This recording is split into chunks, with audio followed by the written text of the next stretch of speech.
It took so long to set that up, but you know, I have a life. I'm a human being, and my camera's oddly.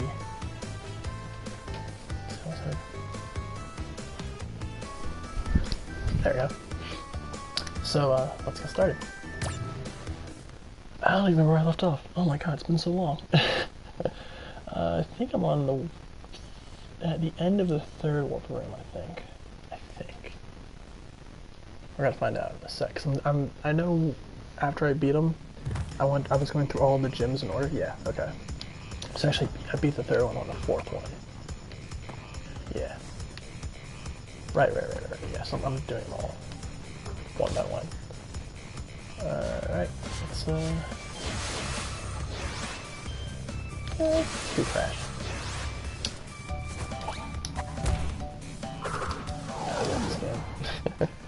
So many good memories as a kid playing this. This is one of for your old school PlayStation heads that had the PS1 back when it first came out. You probably remember, but what was funny about Crash Bandicoot was because it was one of the launch titles, Crash 2 was actually included on the demo disc that came. Like they had like the Toys R Us demo discs, and then they had the PlayStation Experience, or whatever, PlayStation Magazine ones. The PlayStation, like the original PlayStation Magazine, came with a very well-known demo disc that had like Gex, Gentmodo, Cool Borders, and a bunch of a bunch of well-known games in the Sony itinerary, and Crash 2 was actually on that list, but Crash 1 was not because it was a launch title. So I guess a lot of the assumption was, if you were getting a PlayStation, you probably either already had Crash or you were you were buying for Crash at the time. So Crash 2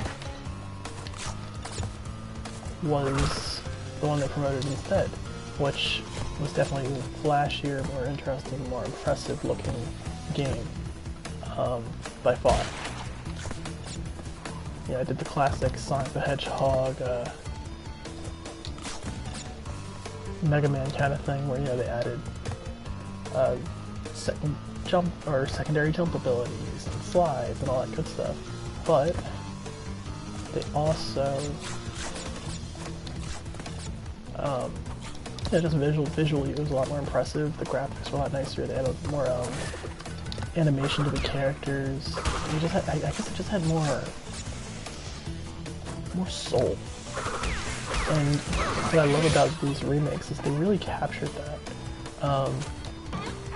because they, oh shoot, no momentum. They used a similar sort of creation process. They built every game from the ground up with the same development process that they used for the original games. So after they made the entirety of Crash 1, they went to Crash 2, and made that based on the original mechanisms, just like they did back in the day.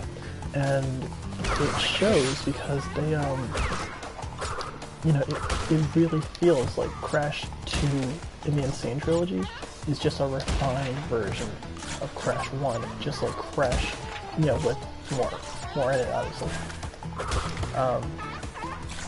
Just like Crash 1 did back in the day. And it's little things like that, I think, that really do make these remasters worthwhile. Because sometimes I see stuff, I keep saying remasters or remakes, but you know what I mean. Sometimes I see stuff like, what really annoyed me recently? I can't think of it because I didn't buy it. but there's a lot of bullshit remasters and remakes that have their whole shtick is it's just the game but run like an upscaled version in 1080 or 4K, whereas the best remakes and remasters even have a lot more heart into them. I think like the best, in my opinion, the best example of a remake is probably going to be. I mean, these are pretty good. These are like a sort of gold standard kind of thing. The Crash games, but the Ratchet and Clank remake was absolutely great because it was a full-on remake. You know, it was like they didn't just think, oh, we'll just make the same game and, you know, with better graphics and all that, but they actually like not only built it from the ground up, but they also did it with a more fleshed out story with more drama, and like they took all of the experience and stuff that they had learned from the original process of making the entire series and pumped it into the first game they made, and it definitely earned its right as a great remake for that. The other way to do that, obviously, is to make a remaster, and I would say the best example of a remaster would probably be, and maybe I'm biased, I don't know if you guys know this, but I'm kind of a Kingdom Hearts fan. The Kingdom Hearts remasters are absolutely beautiful, but since I'm trying not to play the bias card, and that might be a bit too obvious for me saying that, I'm going to have to stink it to Square and give it to the Final Fantasy X-10-2 HD remaster, because what they did in that is very impressive. They not only they didn't rebuild it. They didn't rebuild it. You know, the basic structure of the game is the same.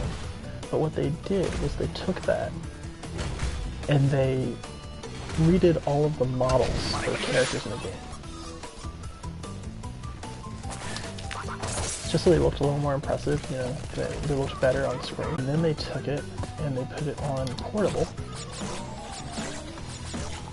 So you not only had it on PS4 and PS3, I guess, but you also had it on your Vita.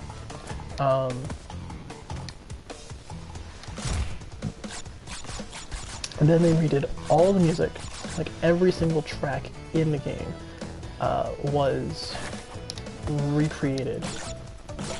Not you know, better sounding. They did the same thing they did with Kingdom Hearts, and they just remade all the music, fully orchestrated or on the piano, so that it was just a fresh composition, just clearer, better recorded, and not synthesized. And it's just, oh my god, it makes all the difference. Oh crap. I almost messed that up.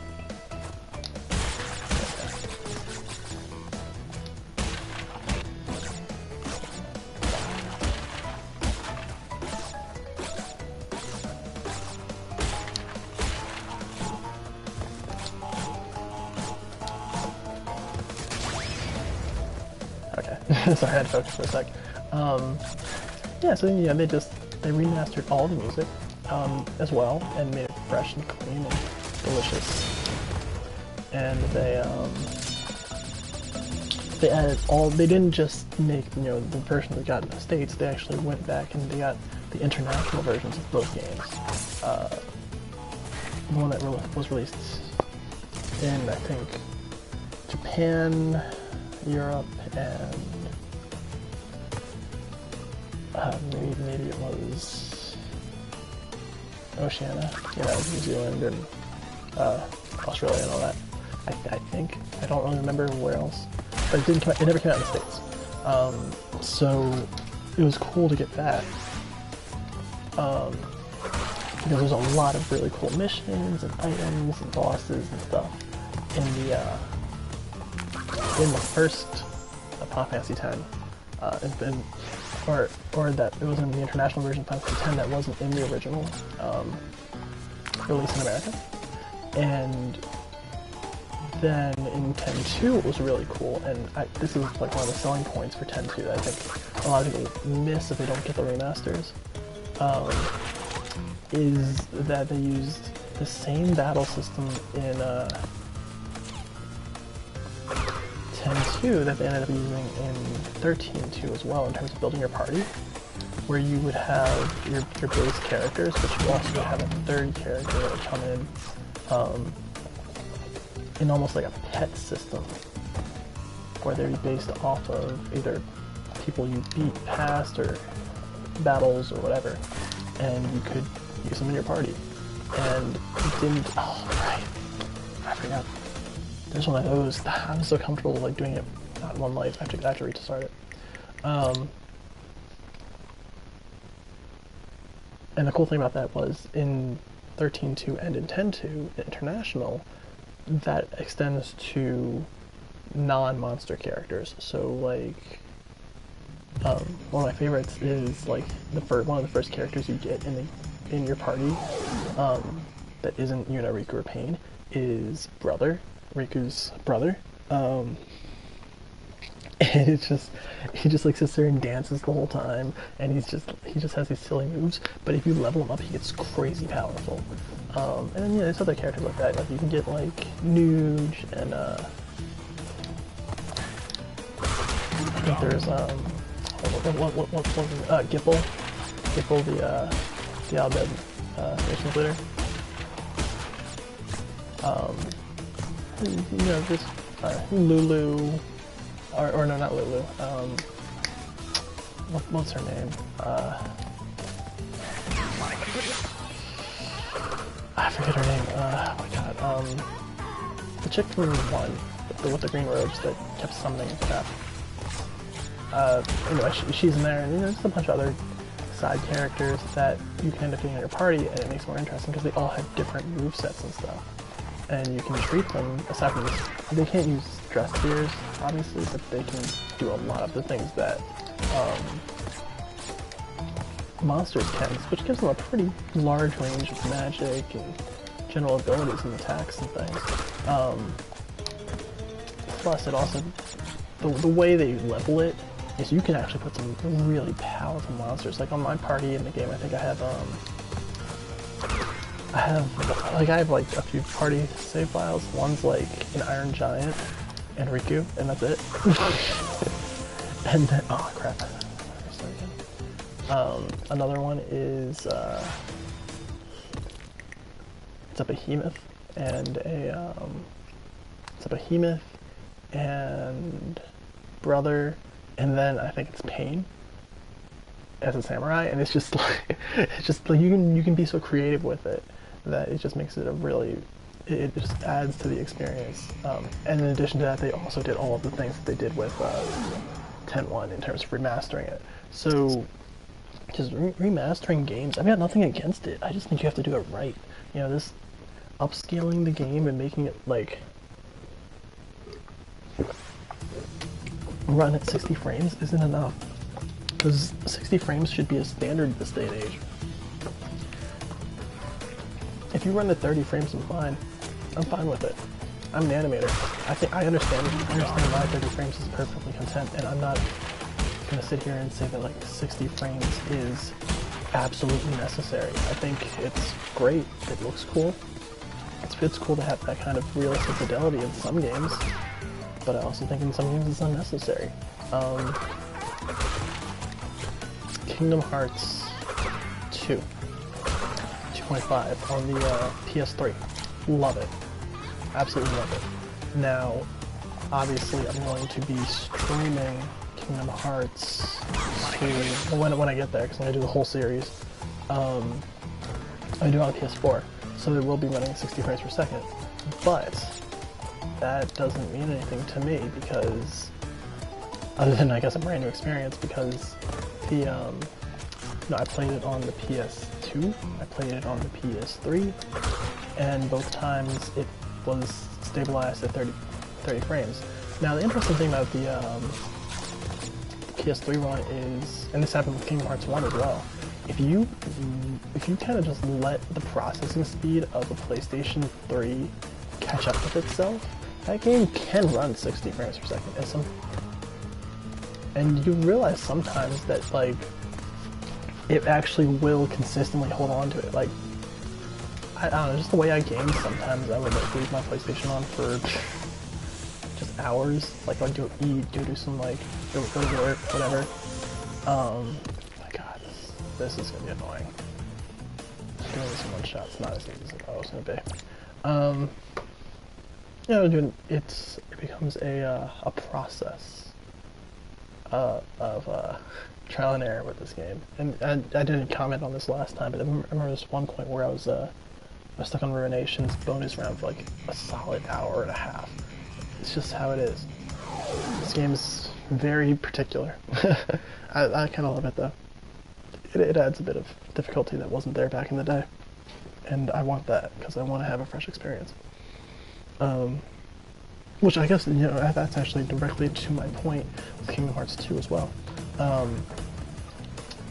Adding 60 frames per second instead of 30, which was standardized, was a huge problem with Kingdom Hearts 2 on PS4, and they had to do a lot of patches and stuff, because when you standardize the animation of a game for 30 frames per second, and then suddenly switch it to 60, your gameplay and the basic models and things may not change too much because your pacing will be the same, but obviously, you know, those extra frames will allow you to work a little faster or do things a little faster if you want to. That's like fighting game mechanic stuff, you know, like working with just frames and all that. You know, if you understand animation and how frame rates and models and model rigging and all that stuff works, you can get a better understanding of how to make the game run at an optimal fashion. And I would actually leave my PlayStation 3 on for hours before I go back and play the game, and I just leave Kingdom Hearts only in the system, because if you wait long enough, the game will actually catch up to itself, and everything in at least that world you're in will pre-render, so you could actually play that entire world at a 60 frame per second rate. And even the cutscenes would run at 60 frames per second because the PS3 had the processing power to do it, but the games were not optimized for it.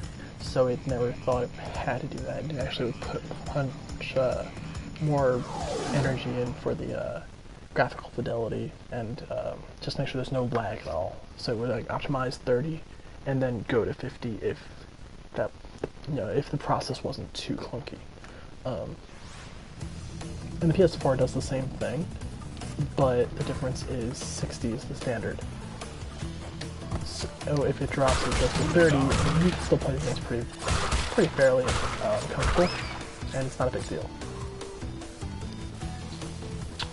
But the problem with that was, because the game was built to run at 30 frames a second, when they first patched the game, or when they first released the game, they only did it with the main characters, Donald, Goofy, and Sora in mind. So while their actions and everything they did ran perfectly fine at 60 frames, and you know, like all your party members like Riku and whoever else, it wasn't a big deal. The bosses were not, they weren't compensated with extra frames in their models and attacks for the 60 frames. So whereas your character model would be doing the same pace actions that it always has been, just with a higher frame rate, the bosses actually were basically twice as fast because they were using 60 frames for 30 frame animations, while you were using the full 60 frames for. Or I said backwards, sorry. You're using 60 frames for 30 frames of animation. So mathematically that means that you are basically adding an extra frame for everything you do, and that in turn makes you slower unless you use those frames that you can't based on the action you're doing. So it just kind of feels the same. Overall, it just looks better.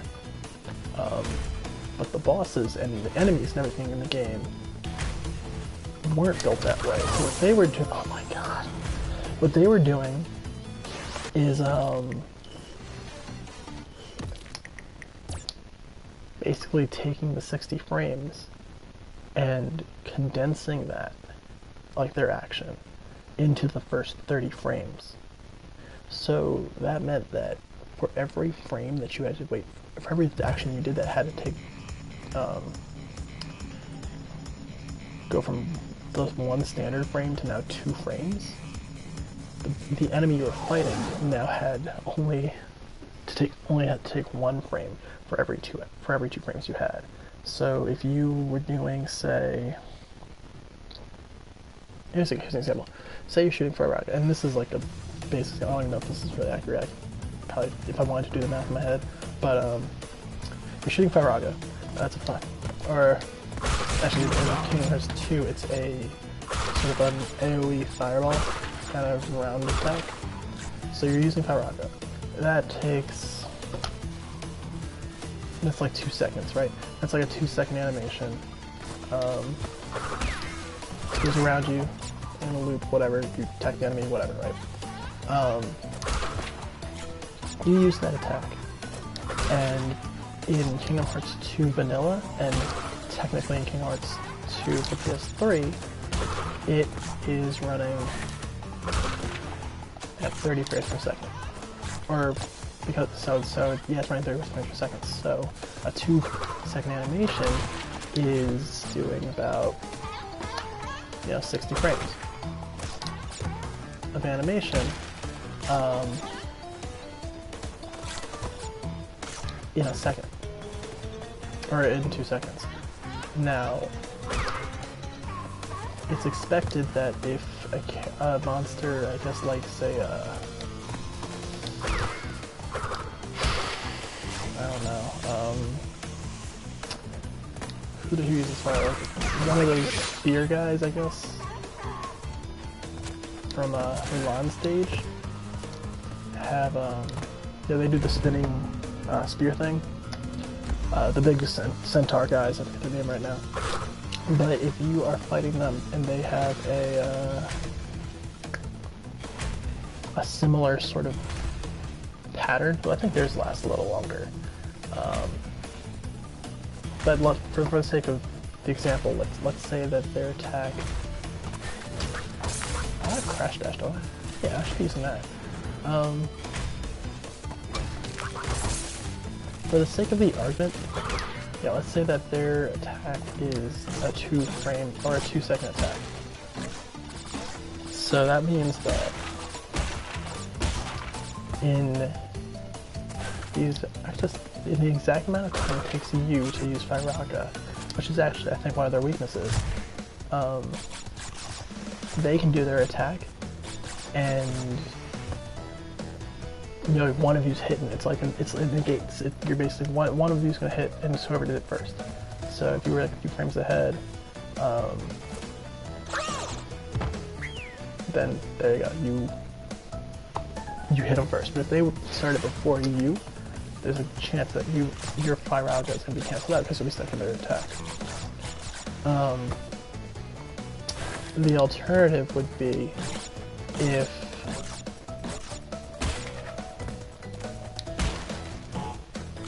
this is frustrating as hell.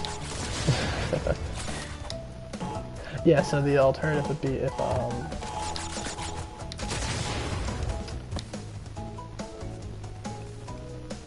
or what happens in the PS4 version, where you have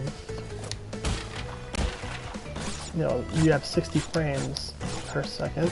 So if you're doing an attack like that and it does the rotation is 2 seconds, you go from having 120 seconds of action to now 240 seconds of action, which is significantly longer in terms of the animation itself, but it still takes the same amount of time. However, the enemies in Kingdom Hearts 2 were, oh shoot, I thought I could grab it, oh well.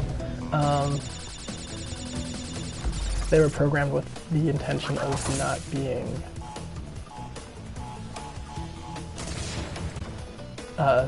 executed at 6 frames per second, so they only attack at 30 frames per second, and that programming wasn't changed when they did the game initially. So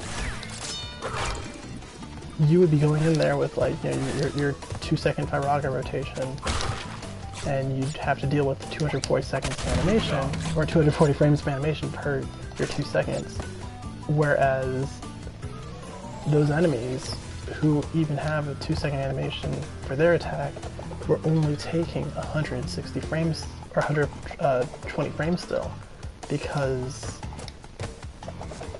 they're, I don't even know. I'm talking in circles to myself. So what's the math? You got Firaga's 2 seconds, right? So if that's 2 seconds, and you're working with 30 frames of animation, then it's 60 frames per second,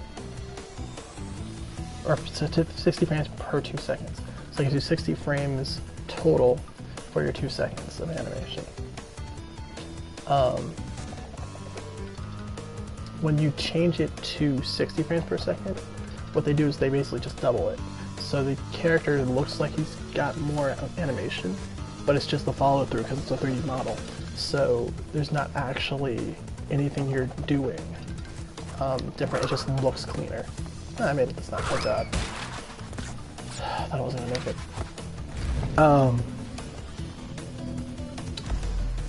So that's all fine and dandy, but then when you look at the enemies and you don't change their programming, and their 2 seconds of animation is still set to 30 frames, where yours is now 60 per second, and now you're doing 120 frames of animation, theirs is still only 60, because they're just doing 30 seconds, or 30 frames per second. So if they do a 2-second animation before you, or they do a 2-second animation and you do a 2-second animation, theirs is more likely to hit by 50% because they are taking literally half the time to do everything you do. You could be shooting or you could be spinning Firaga around and you would do the exact same thing, and theirs is going to get more hits off of me and then just hit you first because their rotation is twice as fast as it was originally programmed to be. And it's still happening in that 2-second bracket, but it's so much faster that the animations for the models are just hitting you at a point where you can't even see them. So obviously it wasn't a big deal for most people playing through the game initially, but when they started getting to the end game stuff like Guard of Assemblage and you know, some of like the data organization fights where anyone who plays critical mode knows, you know, that's like a lot of frame data you need to kind of remember, and knowing where and when people are going to attack like immediately just so you can counter it and reflect it. Yeah, you're talking about like Marluxia's basically just like swinging his scythe around twice as fast as he used to, and you still are doing the same. It's crazy. It's absolute crazy. You literally could not beat some of this stuff. I think a couple of guys, like what was his face, Bloody Biscuit, and a few others. I'll show my laptop there. I think they actually were able to do it just because they're absolute madmen and they don't know what they're doing with their lives because they're just too good at that game.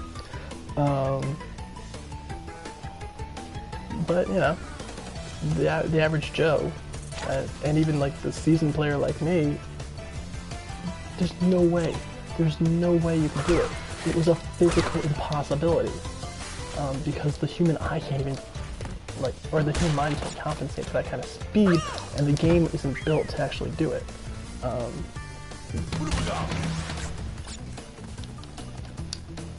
Okay, so you just had to cope with it, and it sucked. So what they did was they eventually patched it with adding twice the frame. They basically slowed every single enemy down by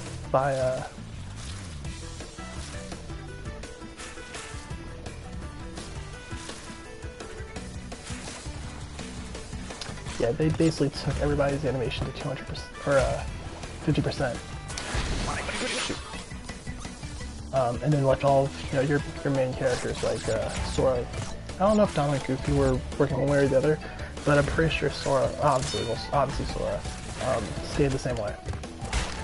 And that way everything's balanced out and it makes sense. So now you can actually play the game.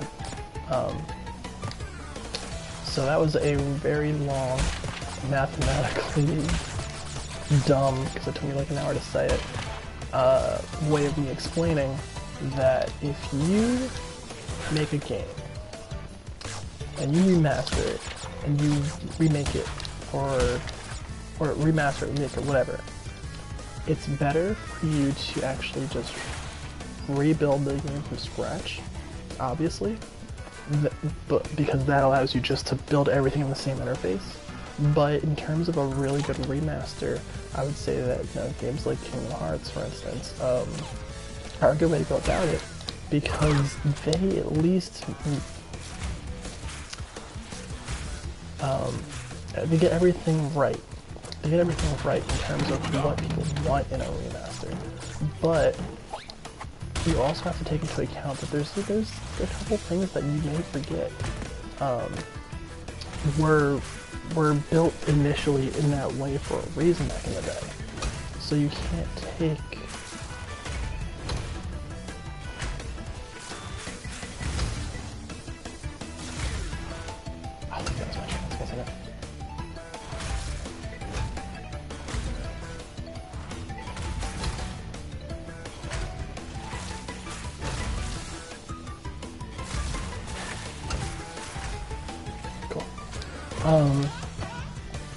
yeah, so you can't take the original game design for granted. There's a reason the designers and the devs did it, and the animators animated things they did, a certain way. I think what's cool about Crash is all the animations are fresh and new. Oh my god.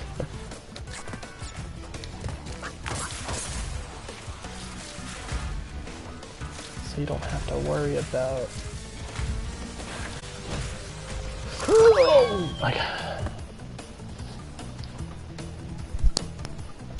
Okay, I got that gem. I need to...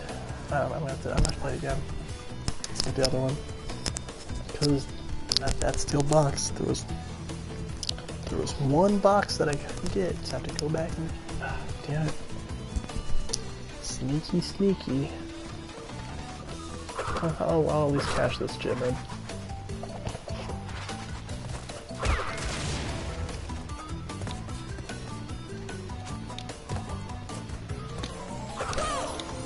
Or not.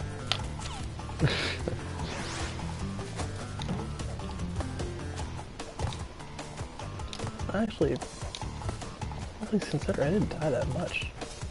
I usually die more of those rounds.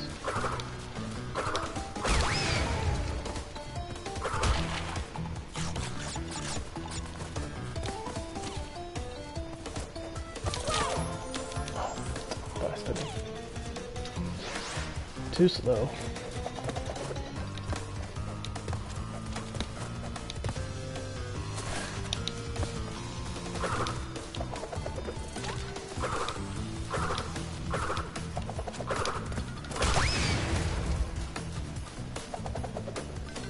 Video games.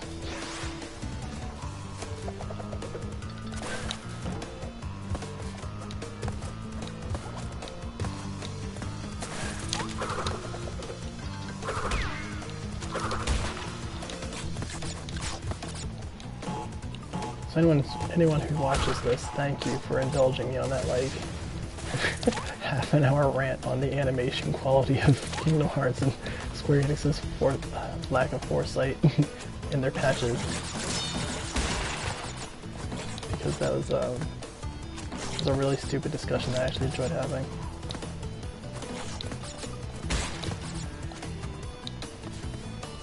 Expect to see me on the soapbox at MagFest, and definitely at future cons, because I am actually planning to do Kingdom Hearts panels at Anime Expo. Maybe I don't know if I'm gonna do start the panels at this one or the next year, following year. But I think I'll do it this year if I can muster it. But yeah, we're gonna do Anime Expo because we're gonna be there for sure. We're there this year. Gonna do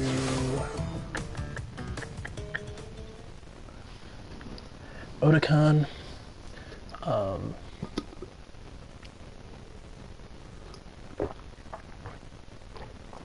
You know, like I said, I try to do the soapbox thing because it was really cool that they had that last year at MagFest, but it wasn't really used that much. People were in the room chilling and listening to what people had to say, but there was a lot of downtime in there, so I think there's definitely room for discussion, and I'll definitely take advantage of that.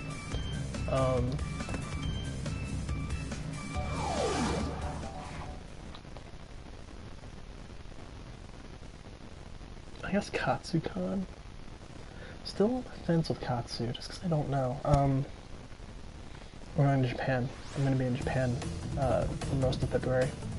So that, you know, that coming right after MagFest, I'm not sure if I'm going to be interested in going to Katsu. Just one, the trip, you know, the time, the things to set up and all that. I think it'd be cool, but I don't think it would drastically change my life one way or the other. So we'll see.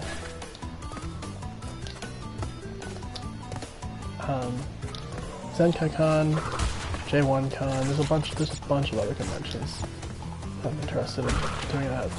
Too many games, PAX. I have an interest in RTX next year. Never been to Texas, period. So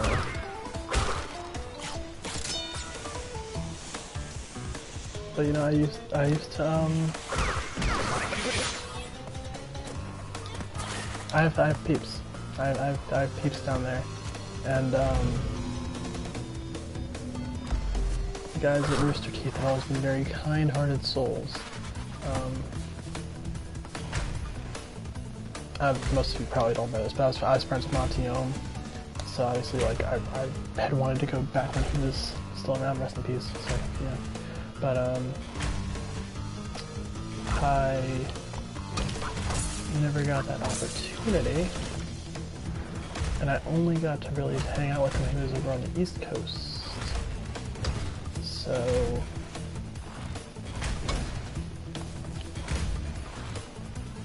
he usually be over here for like conventions and stuff if you're curious.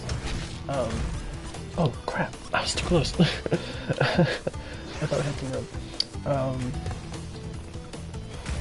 Oh, does that mean I don't get the... God damn it. 33! I'm so close. I need 9 more. I'm 9 gems away from beating this game. I'm so close. I'm not gonna do it tonight, but I'm definitely gonna try to get at least a number of them now. So I gotta get this one. That one I actually can't do. Unless I find a secret way. I gotta find a secret passage.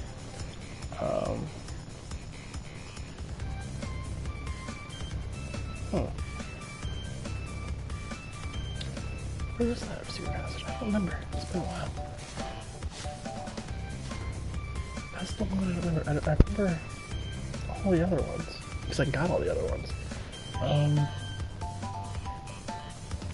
don't recall. I don't remember where that one is. I'm gonna have to play that stage through and then try to remember. That's gonna take a minute. Anyway, what was I talking about? PAX and all that? RTX.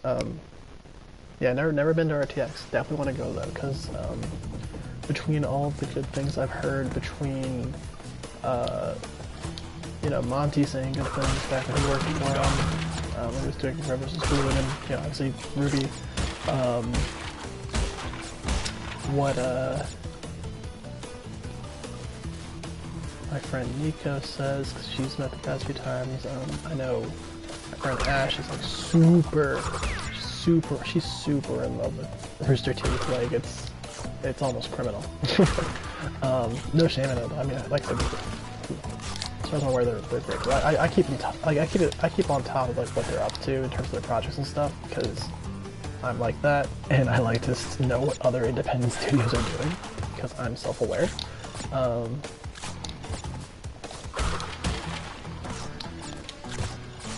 Yeah, I mean, like, everybody I know that's ever met any of them, you know, any other Rooster Teeth peeps or personalities, like, only good things to say. So I would definitely like to spend some time down there, whether it be for business, just to talk about, you know, work things, or just to, you know, make a face and say hi to some people that I've heard are really nice people. I think it'd be really cool. And of course, you know, RTX is the convention, so there's the whole convention aspect of that just is appealing. Because despite the fact I am definitely knee-deep in the con scene, I don't consider myself a con folk. So I know the people, I know the general aura and what goes on, but I stay out of most of the drama. And I also don't go to that many. I go to the ones that I know I'll enjoy.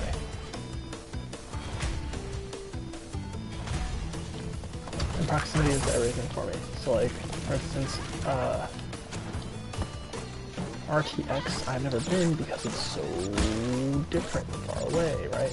But in fact, hell, I didn't even go to Colossal Con until they made one in the East Coast.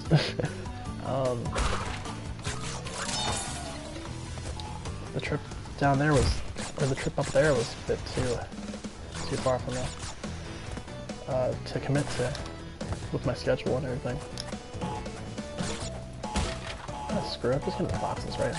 Okay, now it's not the time to worry about that.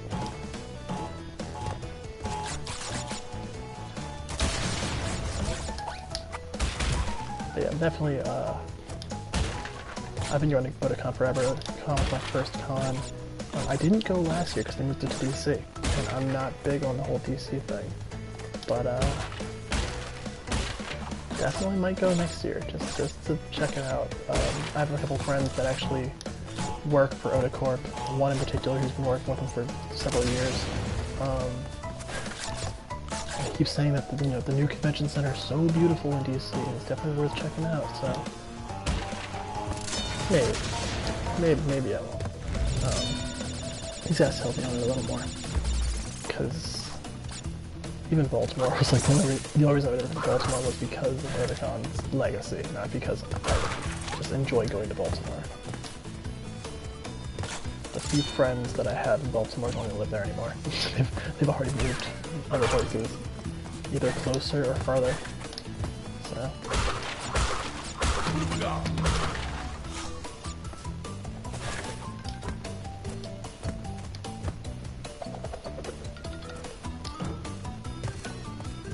I'm not picky with what cons I go to, but I try to be practical, you know?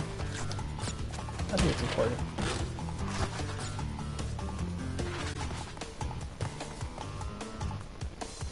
Are there... yeah, there's the boxes down there. If I remember correctly, there's no boxes in that area, so I'm not wasting my time.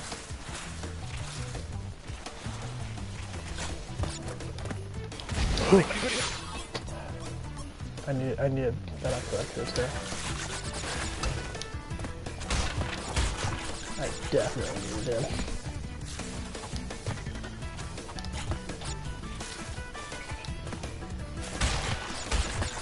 There's no way I'll survive those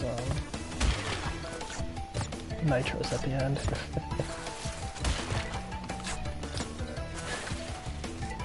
Hopefully I find another one. I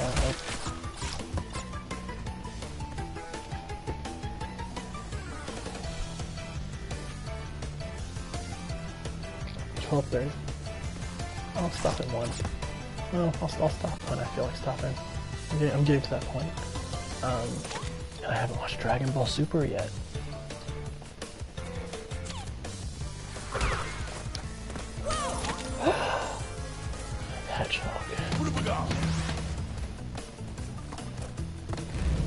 Clearly hedgehogs are the bane of my existence today.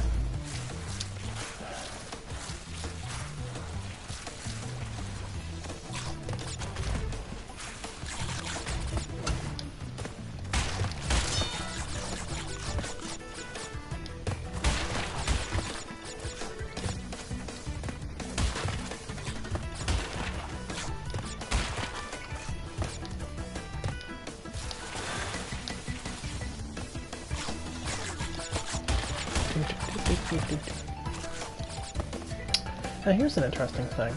I was talking about earlier about how Final Fantasy 10, 10-2, 10-2 I think did some of the tracks, not all the tracks again. Kingdom Hearts did all of them. Crash actually did change all the music. They redid all of the tracks for the game.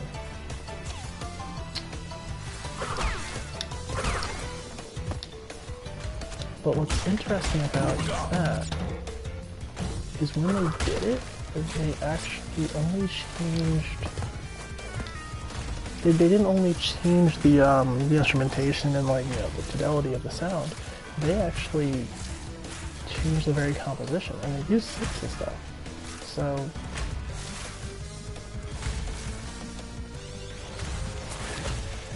I find that very interesting. I wonder how. Like, I know some people, I know some people's opinions on it in general, but I wonder how well it was received. Oh, in the overall scope of like people who grew up with Crash and have iconic sounds stuck in their head. I know I, for one, I was really excited to hear Tiny's music.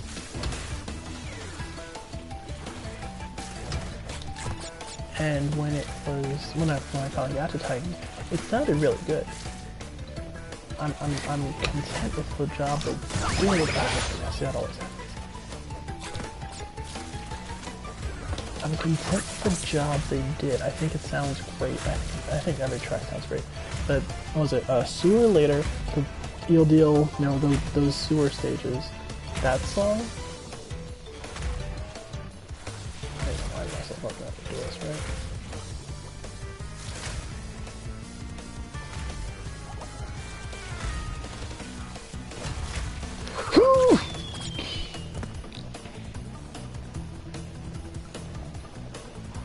It's so hard to do. Because you have to like jump up, spin, and then stop yourself with it. Oh, that's rough. Okay.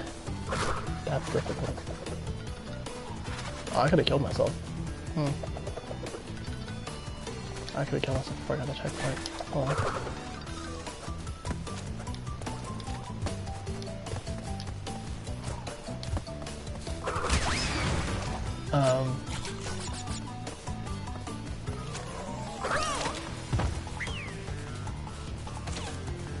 Yeah, those songs are good, but there's like certain things like the tone of the bass and the color of the instruments that they used is very different, and you can kind of hear the difference. I don't think there's anything inherently wrong with the music. It's because it's different. It didn't grab me the same way. When Yoko orchestrated, I guess here's an example. Night of Fate. One of the first songs you hear in Kingdom Hearts. It's actually the first like heartless battle in the game after you leave the Heart Station. So it's like obviously a very tense moment in the game. Everyone kind of knows the song Night of Fate because it's very iconic to Kingdom Hearts 1.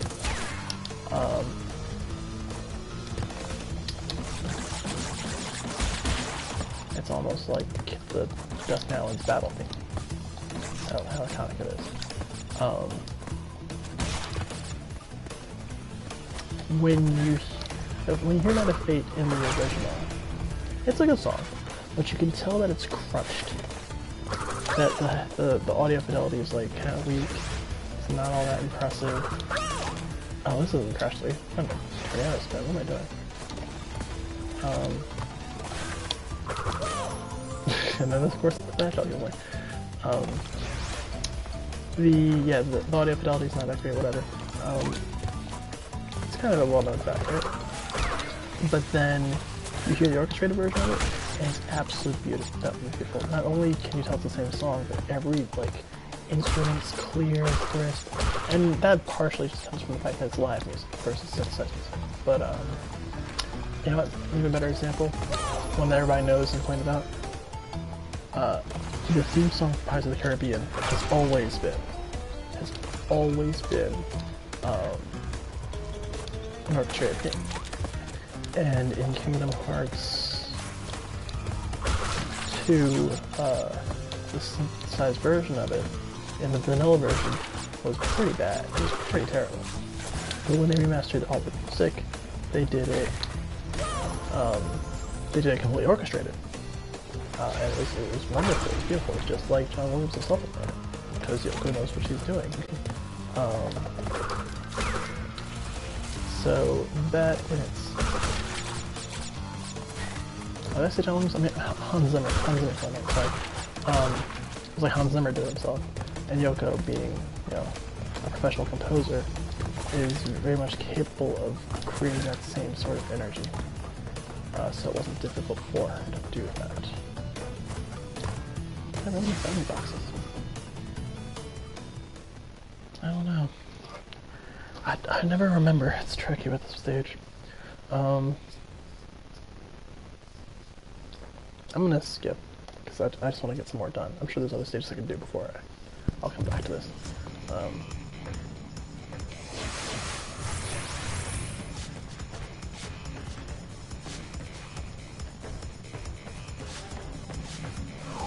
So when they did that, obviously everybody was like, "Oh, it sounds so good! It's beautiful now." That kind of thing is what you would expect from a remake or a remaster. The music would be improved. It's fine if the music is different. If the composition itself is changed a bit, like that kind of thing is not really a problem.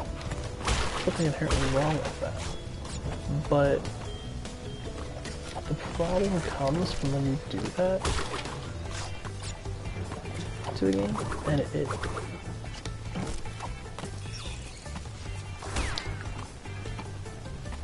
it doesn't sound better.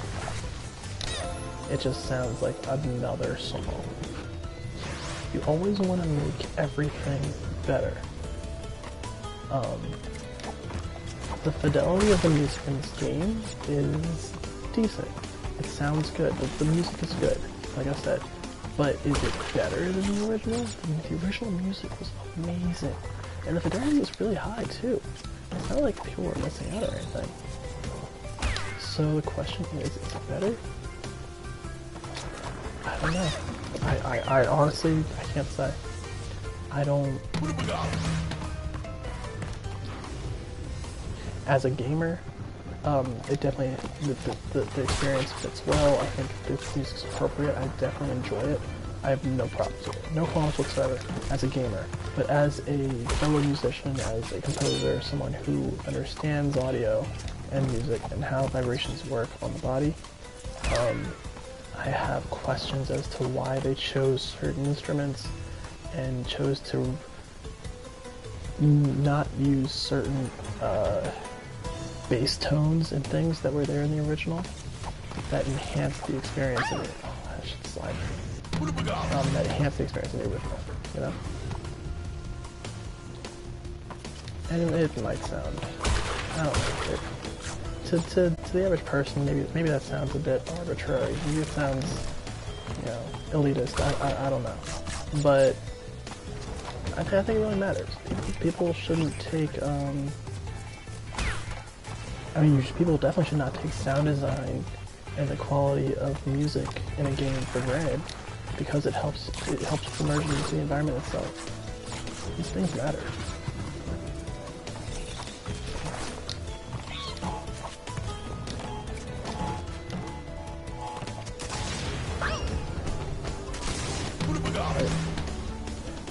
Yikes.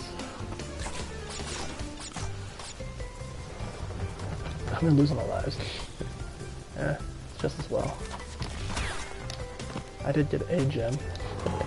Clearly we're going to do a part 6 here, because I did not make the progress I was going to make.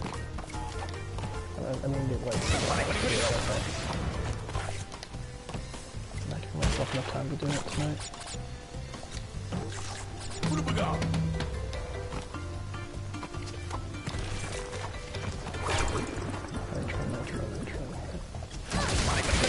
Of course.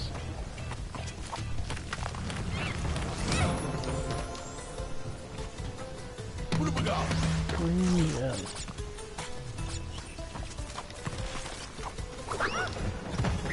Oh, that's the one I... Is that what I'm missing?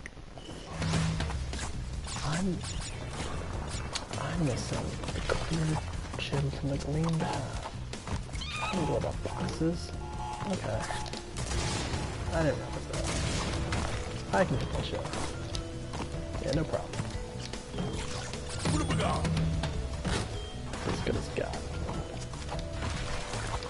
I'm pretty sure it's just like that weird monkey throwing the logs anyway.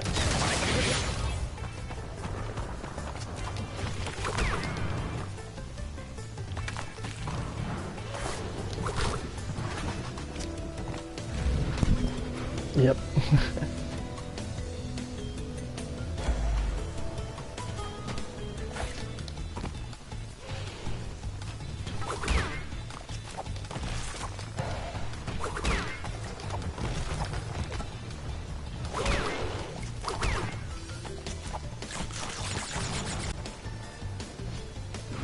I never really understood the timing for some of these heads.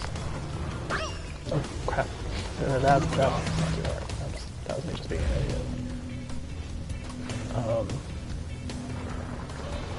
think there's one later that's very confusing.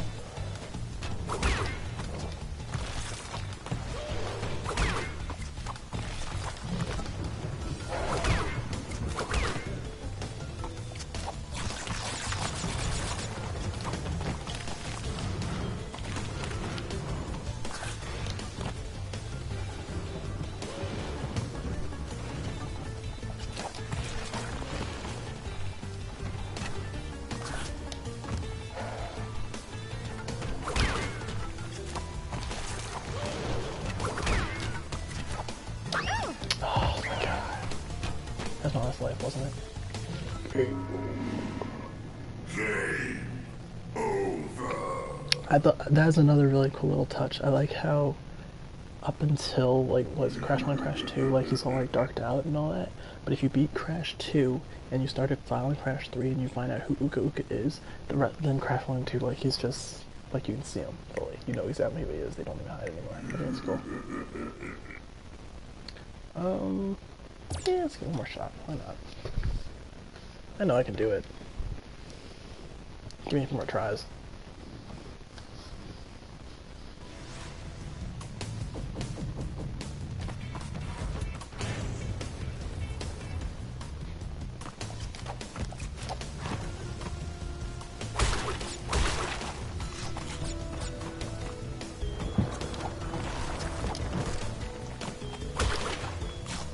No, watch, I'm gonna do this. It's gonna be the wrong gem. I can see myself doing that.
Yeah, because they wouldn't put a clear gem at the end of a green gym path.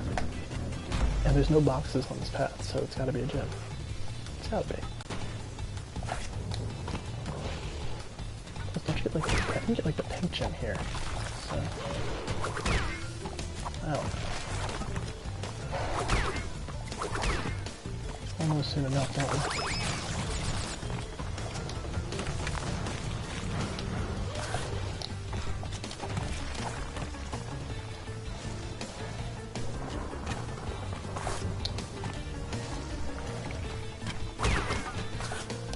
Logs with a lot faster than the toxic waste barrels.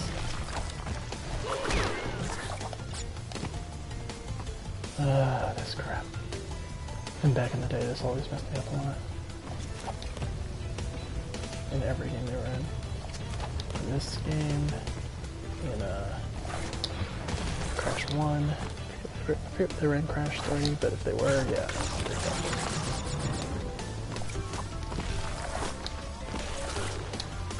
Huh.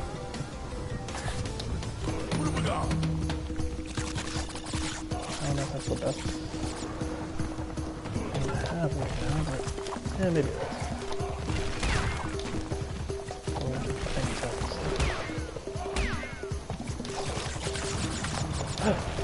Yeah.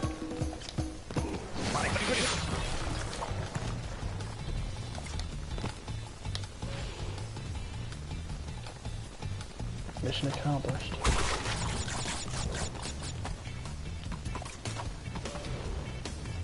Let's get the hell out of here.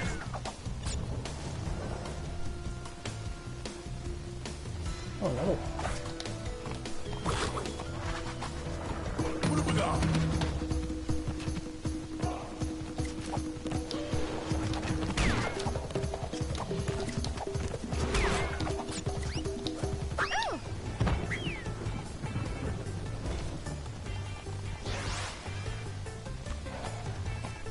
I can't believe I did that. I can't believe I just did that. That was the stupidest, like...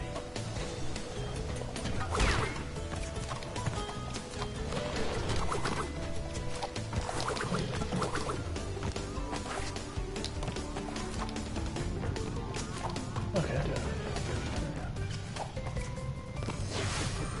Alright, that's it. I was able to get 2 gems. 8 more to go.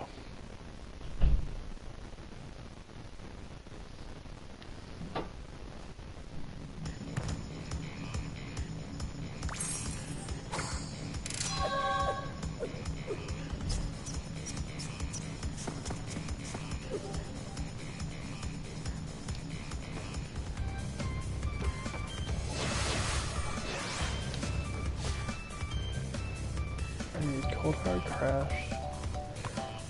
What? I don't know what I need here. Oh, that's all. I don't think I need anything right here. I should have got everything though. Yeah.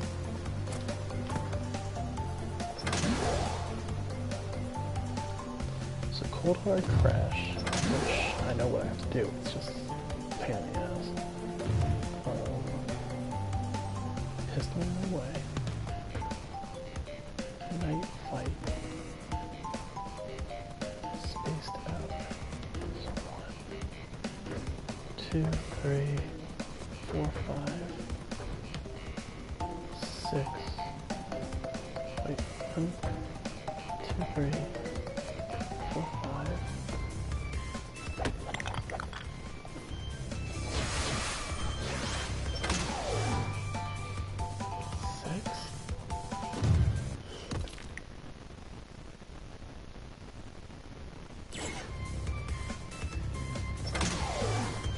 What am I missing? There's 2 more gems I'm missing.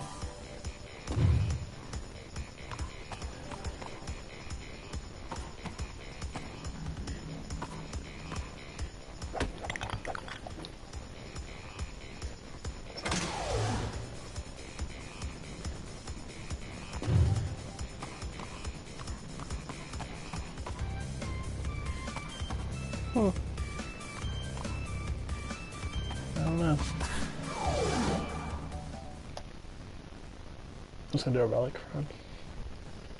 I like to end this stream with a couple relic runs.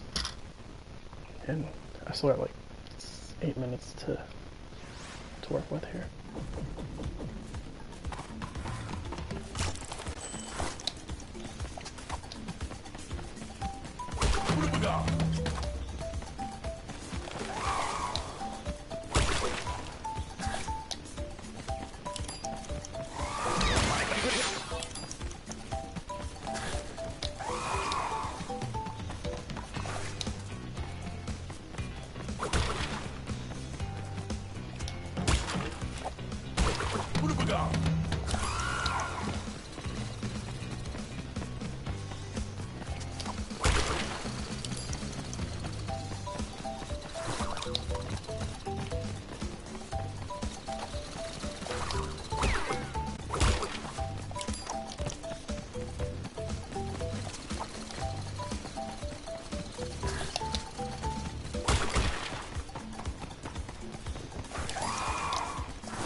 I know my camera's blocking the clock, but you'll see it, it's fine.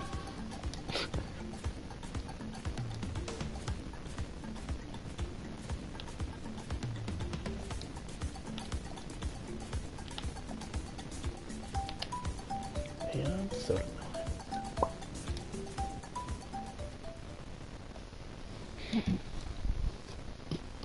melon. 2 minutes. 2 minutes well spent. Let's see if I can get I got 6 more minutes to go. So we can get 3 more.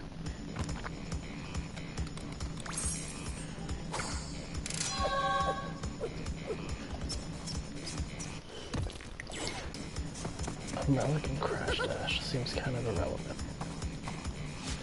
Only because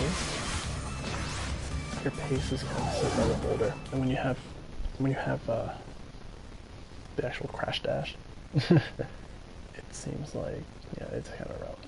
It's just, you can outrun the boulder. So, I don't know, let's see.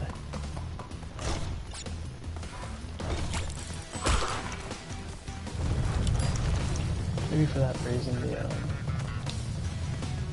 the bracket's smaller. You know, you have to do it faster than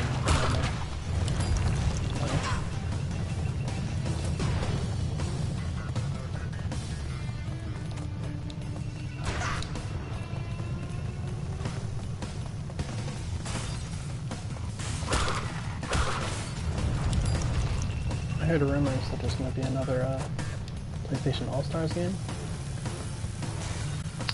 And with the return of all these like IPs, I think it'd actually be kind of cool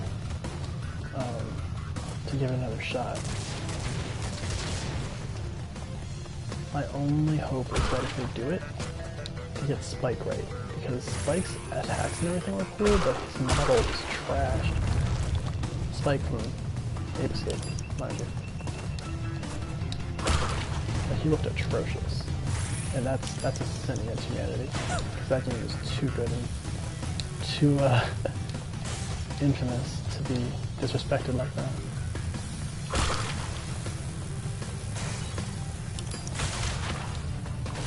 Bada boom. That had to be good. It took a minute? Yeah, come on. That's a gold star right there.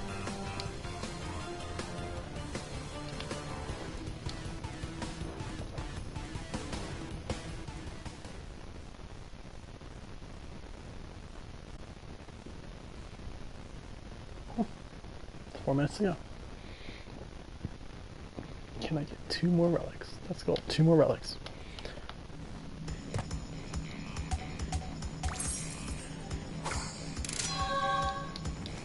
Hey.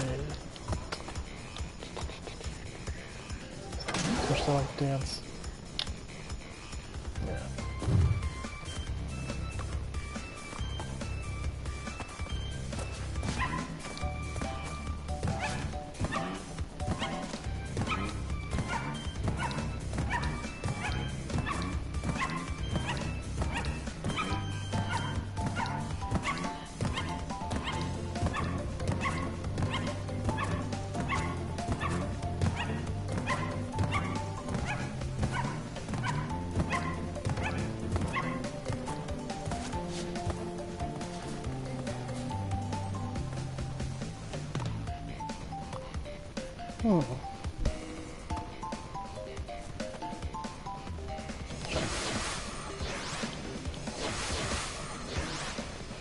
I do like the old deal. It's easily my favorite stages in the entire like series. I do love this stage a lot. Just the music, the atmosphere, it's cool.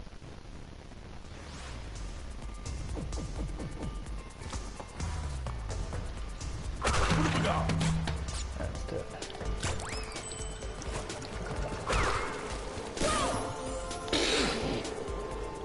So much for that.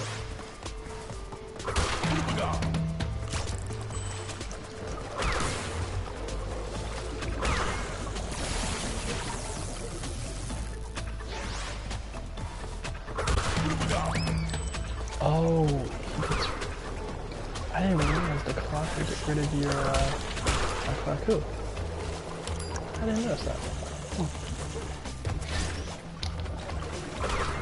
Is that because you can't have it, or does you just have to get it after the fact? Because it counts that time. I wonder. Oh, so no, you can have them because there's one right there. So yeah, they do care. They just repurpose them.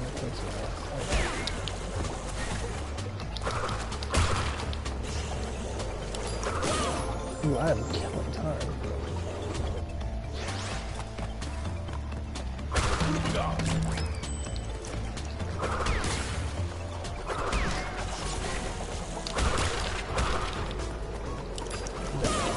I can do better. 1 minute.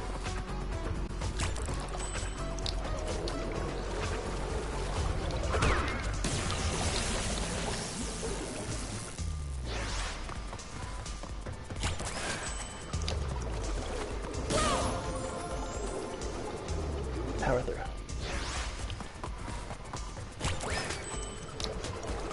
Give me that perfect run.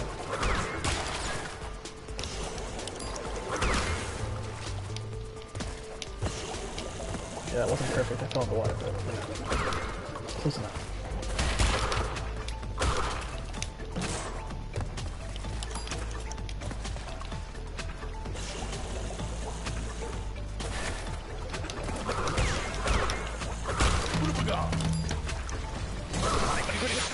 And before I went the wrong way. I went the right way, thank God. I genuinely forgot.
It's right there.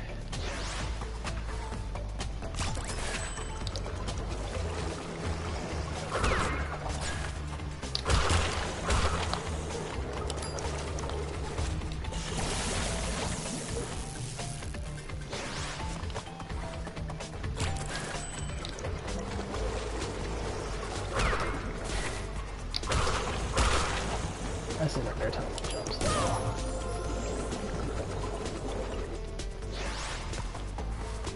Usually pretty good about it.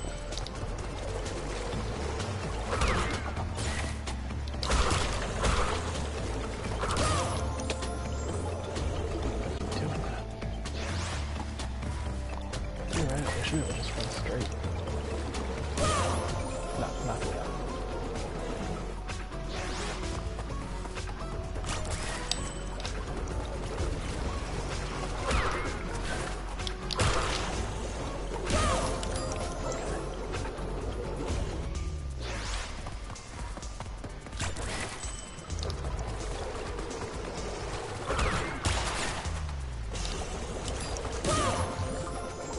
Maybe not exactly straight, maybe up here to the right a little bit.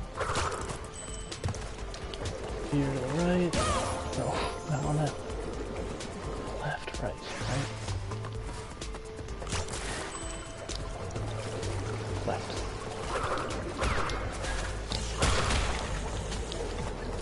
Left. I goofed, so that's not a good example. Why did I slide?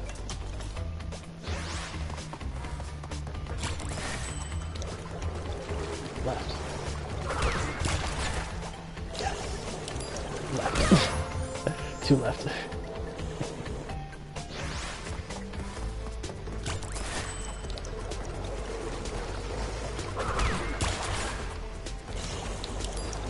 Right. Right into the jaws and straight from both.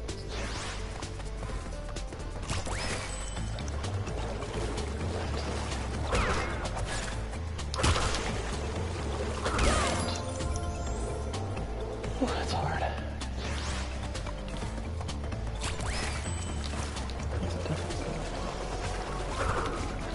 So once you get that rhythm down, like it saves so much time. Not second guessing and just like, yeah, you save literal seconds just shaved off.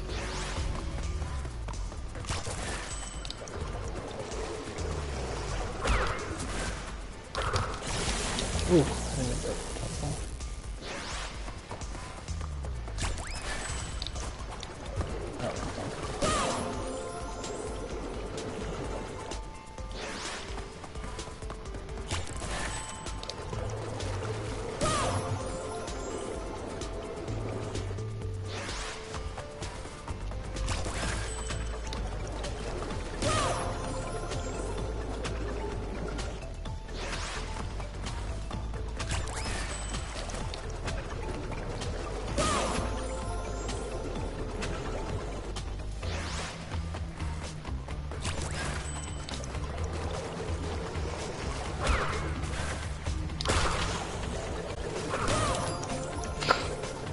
This is a little delayed on that one.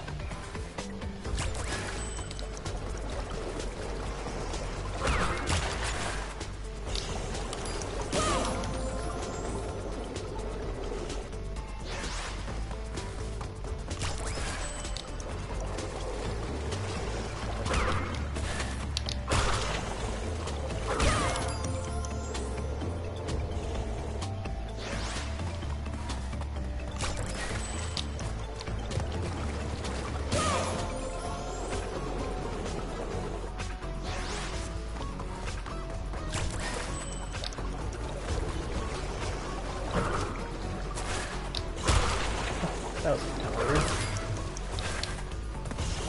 Oh yeah, I did it. I did the thing.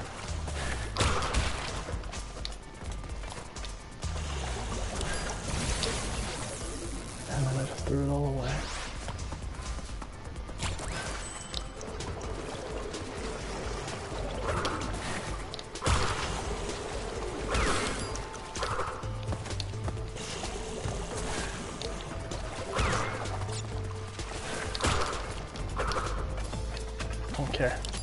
Give me 1 second.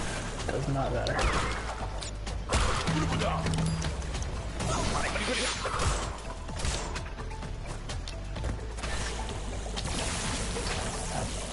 That, however, does not matter. To jump a little smarter.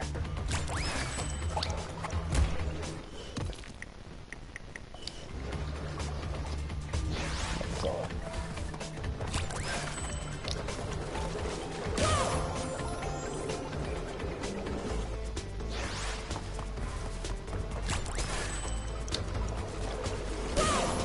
Sometimes I wonder what it'd be like to play games like this with the fight stick.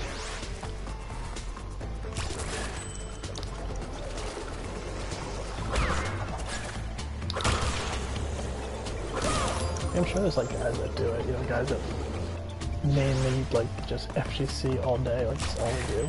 I bet they play other games with fight sticks just to be comfortable on the fight stick. If they ever play other games, man. Some of them don't.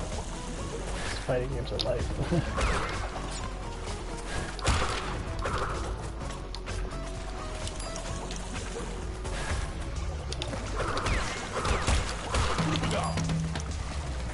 I'm not entirely happy with the results yet, but I can live with them.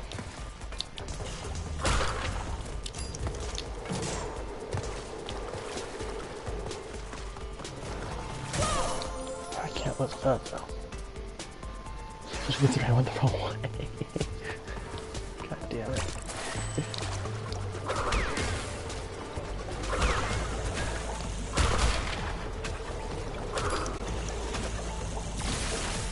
That was a good one. Shoot.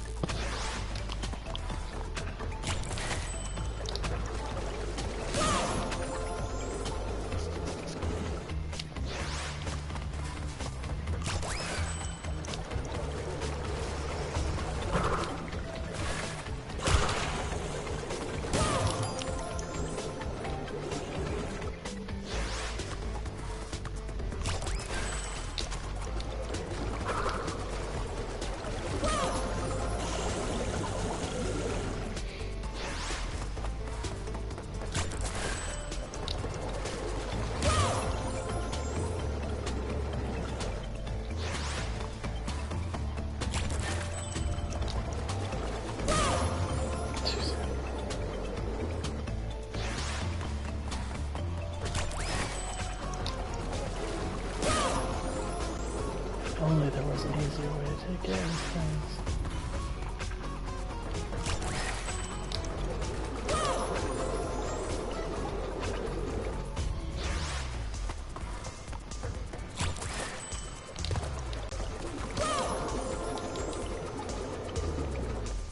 I'm trying to aim it so I can knock him in there. Like that, and then not make it matter.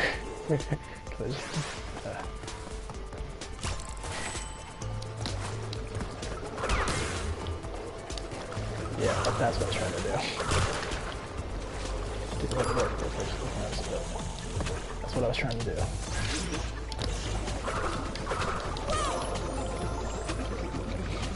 I could have just ran. They didn't want to mess with me. I didn't want to mess with them.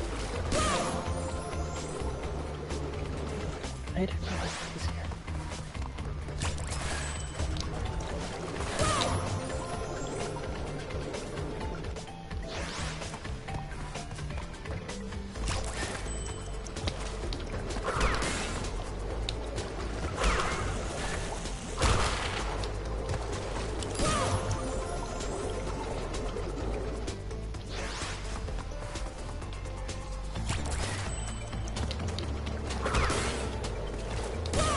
Why I jump?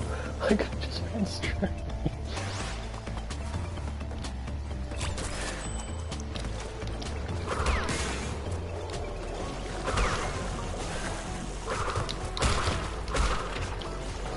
This is the slowest run, but this is the one I'm gonna win. Watch. The one that I'm making all these mistakes and I'm tripping on everything on. Lose in seconds of time. Between a gold and a sapphire. This is the one. This is the one. This is the one I'm gonna win. Always the case.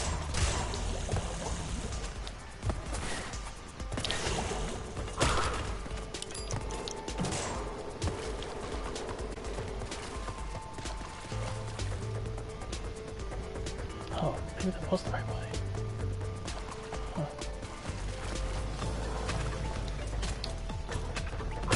Oh, it is.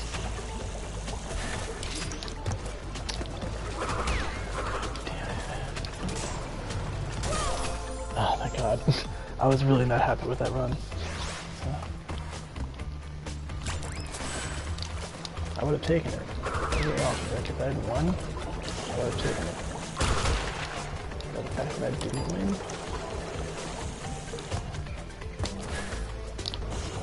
Now let's do it better.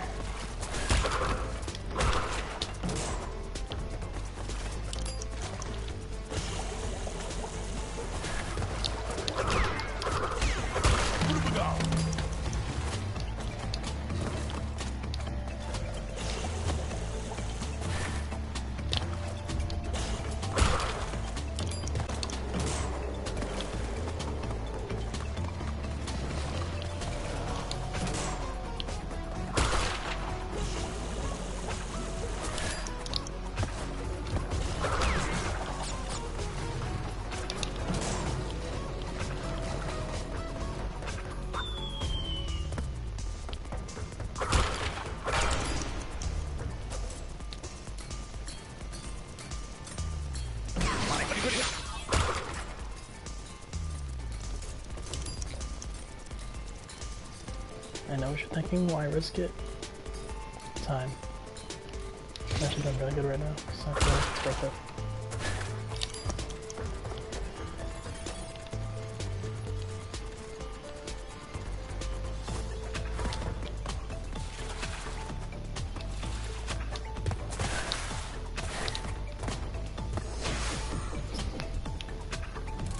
Yeah, I mean, I'm sure 120 was probably the limit, so I could definitely do better, but it's because I got so much practice on the first half, because I kept dying, and I got to the second half there, and it wasn't fresh in my mind, so I hesitated a lot, so I could do better. I will do better. But for now, that's what? It's 4 relics and 2 gems. It's pretty good. I'm content. Yeah. 7 out of total of 20. And 8 gems to go. I'm content with that.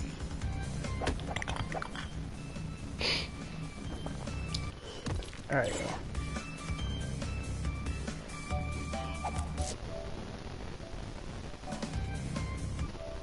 Take it easy.